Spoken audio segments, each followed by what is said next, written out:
Did you know that Singapore is actually an aging population and a sandwich generation? Well, Singapore's population is aging rapidly, with proportion of citizens aged 65 and above increasing to 18.4% in 2022.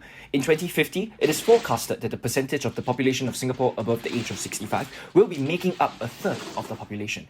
Singapore also currently faces the problem of an increasingly aging population coupled with a low fertility rate. In fact, by 2030, around 1 in 4 citizens, or 23.8%, will be aged 65 and above. Yet, there seems to be underutilization of long-term care services in Singapore, with only on average less than 50% has been utilized across all forms of long-term care services, and this includes active aging centers as well. Furthermore, a 2015 study by Duke NUS Medical School's Center for Aging Research and Education found that 2 in 5 Singaporeans aged 62 years and older are lonely, and it is said that social isolation and loneliness is the biggest enemy for seniors in Singapore. So, why are long-term care services such as AAC being underutilized? Is it due to our Asian culture of needing to be taken care by our offsprings, or merely just negative perceptions of AAC? Well, let's head to the ground to find out more.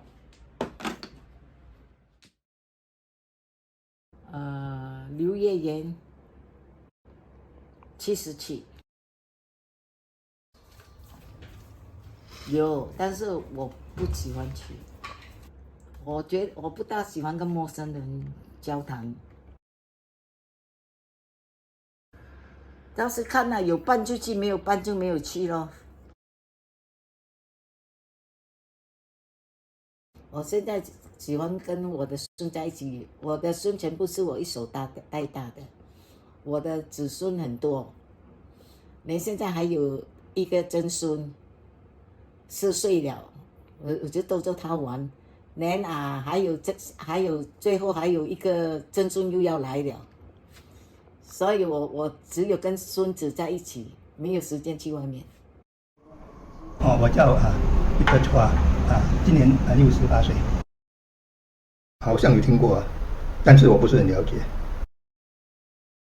大概是我看过之后，大概是他要让那些老年人在有生的这年呢，能够多参与一些活动，让他们想过得更比较优质的生活。你这个问的问题很好，但是因为我们老人有各种不同阶层有些人呢对各种的嗜好也有一些差异，所以我很难想说对个别的人群是否有好处，或者是得到益处有多少，这个很难说，或者说这些人会不会积极参与，那也是一个未知数。比如说你要量血压呢，那么你就要有一些比较专业的人士来量，不是业余的人士的。有比较专业人士，老人也会对他比较有信心比较信任，也比较可能他会regular 的再来嘛，因为对他们对他们有 confidence 嘛，而且那些人做的比较 competent 嘛。It seems that from the interviews, non-AAC users seems to be concerned with number 1, concern about the demographics of participants, age, groups or interests. Number 2, personal preference of wanting to spend time with family than with new people. And lastly, there seems to be a lack of professional personnel to make community screening more convincing. So while all these concerns are valid, they are coming from a perception of a non-AAC user. So it is important to note that none of them have been to an AAC centre before. So what is AAC all about? Well, let's go take a look. Hello everyone, my name is Andy and today I will bring you through my AAC visit. Today, we will be visiting the Evergreen Centre, and on the board, you can see their programs as well as the working hours.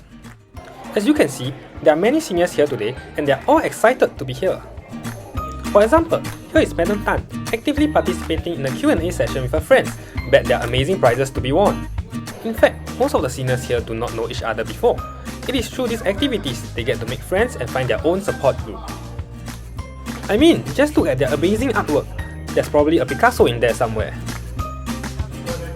Now, over here, we have our very kind Mr. Jimmy Tan showing us the equipment used to help seniors take their physiological measurements for community screening purposes. Isn't that great? You get to have fun and be safe. Lastly, most of the programs are organized by very experienced and capable members who has been part of their community for many years. They all have an aim to help seniors build strong social bonds that will hopefully support them for the rest of their lives. Therefore, active aging should be a concept that is nurtured now than later. Leading late life depression is lonely for seniors. Thus, having such misaccurate and negative perception of AAC that is not shifted could be harmful in the future. Especially with the expected issue of sandwich generation, you may find yourself being in the position of caretakers to place your parent in a suitable caring place. If this perception of AAC can be shifted and better understood, there is now a possible alternatives for future to be taken care of and have fun. I see. Hence, if we just take the initiative to actually accompany our seniors to these AAC centers, it might actually help them get familiar with the environment. And who knows, maybe one day they'll go down to the AAC centers themselves. I guess what we're trying to say here is that AAC centers is one additional way of caregiving options that our seniors can explore on top of their current caregiving options that they have. However, this option cannot be fully explored if the perceptions of AAC does not change for the better. And this change starts with you. 阿嬷，发财！ 5、13、1。耶！